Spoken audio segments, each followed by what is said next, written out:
Une joie pour moi d'avoir quelqu'un qui va penser de la sorte. D'abord, je dirais sans me vanter que je suis un panafricaniste.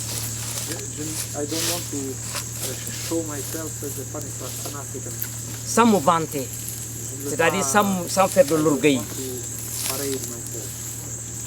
Si aujourd'hui, un Toubab est là, une autre est là, si aujourd'hui les Africains pleurent de l'effet des conséquences de ce que le colonialisme a fait ici, entre Africains, si nous sommes conscients, cela doit s'arrêter. Je venais de le répéter ici. Depuis 1982, la Casamance se bat pour conserver et recouvrer, et conserver sa liberté, le premier droit donc d'un peuple, son indépendance, sa souveraineté nationale. Malheureusement que le monde est ce qu'il est.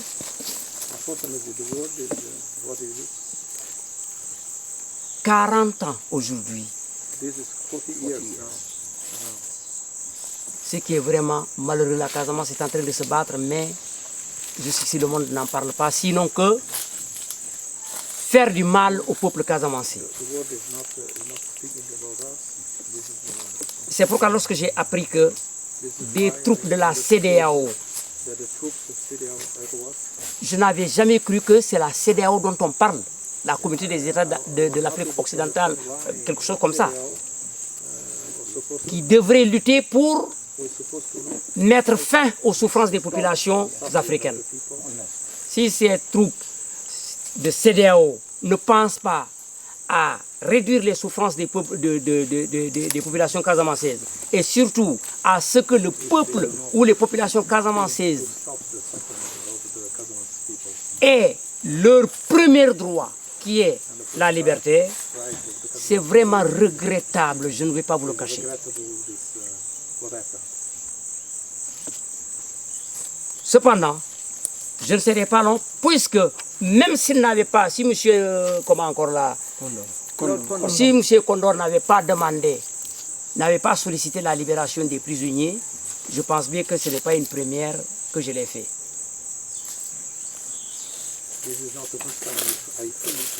Même s'il ne me demandait pas ça, s'il ne demandait pas ça comment encore là, au MFDC, dès que les conditions seront réunies,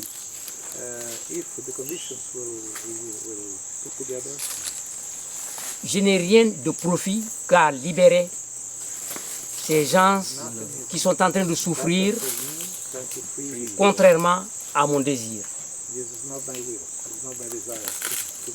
Ils ne devraient pas souffrir ainsi.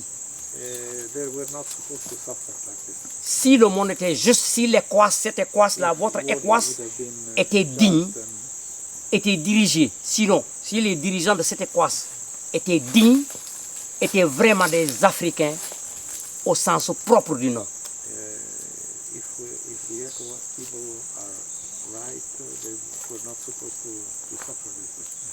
Cependant, je ne serai pas long.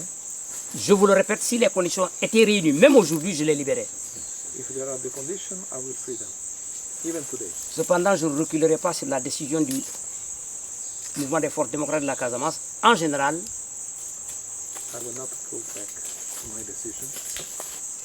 précisément à la mienne. Précisément, je dis bien, en particulier à la mienne, à ma décision. Ma décision, qu'on le veuille ou pas, tant que je serai vivant, je ne reculerai jamais sur ma position d'octroyer à mon peuple casamancé, en particulier, pourquoi pas aux populations ou au peuple africain, leur premier droit qui est la liberté. Tant que je serai vivant, je lutterai pour ça. Même si à partir du mensonge qu'on lance à travers le monde, par ceux-là qui veulent, je dirais, salir le nom du MFDC ou l'idéologie de la Casamance, qui accusent le MFDC de terroriste, s'il libérait son peuple, octroyer, donner la liberté à son peuple est un acte de terrorisme, je pense bien que je souhaiterais être le premier terroriste du monde. Même si le ciel va descendre du ciel. Monsieur, encore une fois, ces prisonniers, dès que les conditions seront remplies, nous allons les libérer. C'est pourquoi aujourd'hui, je ne serai pas, bon, je suis tout à fait long, mais il ne fallait pas. Il y a d'autres choses à faire, je permettrai à d'autres de parler un peu. Non, il faut d'abord le laisser. Je pense bien que je donnerai la parole à ces messieurs-là, puis ils me permettront de parler rapidement avant de quitter.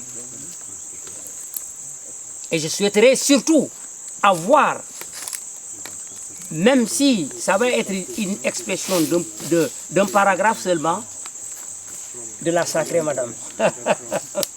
En Afrique, les femmes, surtout en particulier en Casamance, la femme est trop sacrée. Elle est trop respectée. Et j'attends sa parole.